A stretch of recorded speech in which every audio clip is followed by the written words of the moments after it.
பொங்கல் பண்டிகையை முன்னிட்டு 2026 வெளியாகக்கூடிய திரைப்படங்களில் எந்தெந்த படங்களுக்கான டிஜிட்டல் உரிமத்தை பெற்றிருக்கோம் அப்படின்றத பிரபல ஓடிடி நிறுவனமான நெட்ஃப்ளிக்ஸ் நிறுவனம் ஒரு மிகப்பெரிய பட்டியலை வெளியிட்டு அறிவிச்சிருக்காங்க. இந்த ஆண்டு மிகுந்த எதிர்பார்ப்புகளுக்கு மத்தியில் வெளியாக இருக்கக்கூடிய சூர்யா, கார்த்தி, தனுஷ் உள்ளிட்ட பல நட்சத்திரங்களுடைய திரைப்படங்களின் டிஜிட்டல் உரிமம் நெட்ஃப்ளிக்ஸ் கைகளில் தான் இருக்குது. அது என்னென்ன படங்கள் அப்படின்றது தான் அவங்க சொல்லியிருக்காங்க. இயக்குனர் வெங்கி அட்லூரியுடைய இயக்கத்தில் சூர்யா நடிச்சுட்டு வந்துட்டு இருக்கக்கூடிய ஃபேமிலி என்டர்டெய்னர் திரைப்படமான சூர்யா 46 படத்தின் உரிமத்தை நெட்ஃப்ளிக்ஸ் வாங்கியிருக்காங்க. இந்த படத்தில் மமிதா பைஜு தான் கதாநாயகியாக நடிக்கிறாங்க. இதைத் தொடர்ந்து ஆவேஷம் இயக்குனர் ஜீது மாதவன் இயக்கத்தில் அவர் நடிச்சு வந்துட்டு இருக்கக்கூடிய படத்தின் டிஜிட்டல் உரிமத்தையும் நெட்ஃப்ளிக்ஸ் தான் பெற்றிருக்காங்க. போர்த்துழில் திரைப்பட இயக்குனர் விக்னேஷ் ராஜாவோட இயக்கத்தில் தனுஷ் நடிச்சுட்டு வந்துருக்கக்கூடிய திரைப்படத்திற்கு கர அப்படின்னு சொல்லிட்டு பெயர் வச்சிருக்காங்க. இந்த திரைப்படத்திலுமே மமிதா பைஜு தான் கதாநாயகியாக நடிச்சிட்டு இருக்காங்க. இந்த திரைப்படத்தினுடைய டைட்டில் கிளிம்ஸ் பொங்கல் வெளியீடாக சமீபத்தில் வெளியாகி இருந்துச்சு. இந்த திரைப்படத்தினுடைய உரிமையும் நெட்ஃப்ளிக்ஸ் தான் வாங்கியிருக்காங்க. அதைத் தொடர்ந்து அமரன் திரைப்படத்தினுடைய இயக்குனர் ராஜ்குமார் பெரியசாமி இயக்கத்தில் தனுஷ் நடிக்கக்கூடிய அவருடைய 55வது திரைப்படத்தின் உரிமத்தையும் நெட்ஃப்ளிக்ஸ் தான் வாங்கியிருக்காங்க. தனுஷின் 55வது திரைப்படமான இந்த திரைப்படத்தை முதல்ல கோபுரம் பிலிம்ஸ் அன்பு செடியன் தயாரிக்கிறதா பூஜை போடப்பட்டது. ஆனால் இப்போது தனுஷின் உணர்பார் நிறுவனமே இந்த திரைப்படத்தை சொந்தமாக தயாரிக்கிறாங்க. டானாக்காரன் தமிழ் இயக்கத்தில் கார்த்தி நடிச்சுட்டு வந்துட்டு இருக்கக்கூடிய மார்ஷல் படத்தின் உரிமத்தையும் நெட்ஃப்ளிக்ஸ் தான் வாங்கியிருக்காங்க.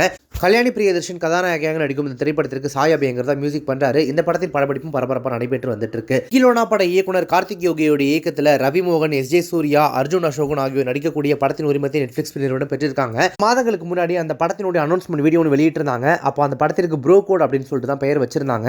எஸ்.ஜே. சூர்யா, ரவி மோகன், அர்ஜுன் அசோகன் 3 பேருடைய அந்த பெர்ஃபார்மன்ஸுமே இந்த டீசர்ல பெருசாக பேசப்பட்டது. ஆனால் அப்போ அந்த ப்ரோ கோட் அப்படின்ற பெயரை படத்துக்கு மாத்துறாங்களாமா. அதனால இப்போதைக்கு பேர் வைக்கப்படாத ஒரு படமாகவே அந்த படம் இருக்கு. அந்த படத்தையும் நெட்ஃப்ளிக்ஸ் தான் வாங்கியிருக்காங்க. அடுத்ததாக ரவி மோகன் தயாரித்து இயக்கக்கூடிய அண்ட் ஆர்டினரி மேன் படத்தின் டிஜிட்டல் உரிமத்தையும் நெட்ஃப்ளிக்ஸ் தான் பெற்றிருக்காங்க. ரவி மோகன் இயக்குனராக அறிமுகமாகும் இந்த படத்தில் யோகி பாபு தான் கதை நாயகனாக நடிக்கிறார்.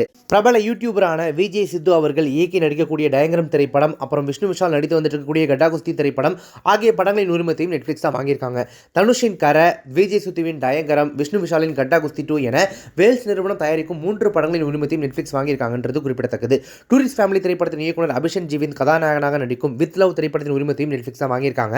அனஸ்வரா ராஜன் கதாநாயகியாக நடிக்கும் இந்த படம் அடுத்த மாதம் திரைக்கு வருது. இதை தாண்டி டான் பிக்சர்ஸ் ஆகாஷ் பாஸ்கரன் இயக்கத்தில் அதர்வா நடிக்கும் இதய முரளி படத்தின் உரிமத்தையும், இதையடுத்து அர்ஜுன், அபிராமி ஆகியோர் நடிக்கும் ஏஜிஎஸ் நிறுவனத்தின் 28வது படத்தின் டிஜிட்டல் உரிமத்தையும் நெட்ஃப்ளிக்ஸ் நிறுவனம் பெற்றிருக்காங்க. இப்படி ஆல்மோஸ்ட் முக்கியமான நடிகர்கள், முக்கிய தயாரிப்பு நிறுவனங்கள் தயாரிக்கக்கூடிய திரைப்படங்கள் ஆகிய எல்லாத்தையுமே நெட்ஃப்ளிக்ஸ் நிறுவனம் தான் டிஜிட்டல் உரிமையை பெற்றிருக்காங்க.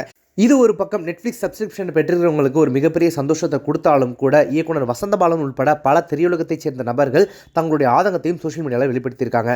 அதாவது பெரிய நடிகர்கள், பெரிய தயாரிப்பு நிறுவனங்கள்னு இந்த மாதிரி படங்களை மட்டுமே ஓடிடி நிறுவனங்கள் வாங்குறாங்க அப்படின்னா, நாங்களாம் எப்போ படம் பண்ணுறது, சின்ன படங்களுக்குலாம் தேட்டர்ஸும் கிடைக்கல, ஓடிடி நிறுவனங்களும் படத்தை வாங்க மாட்டாங்க அப்படின்னா எங்களை மாதிரி ஆட்கள்லாம் படமே பண்ண முடியறது கிடையாது அப்படின்னு சொல்லி அவங்களும் தங்களுடைய ஆதங்கத்தை சோஷியல் மீடியாவில் தெரிவிச்சிருக்காங்க.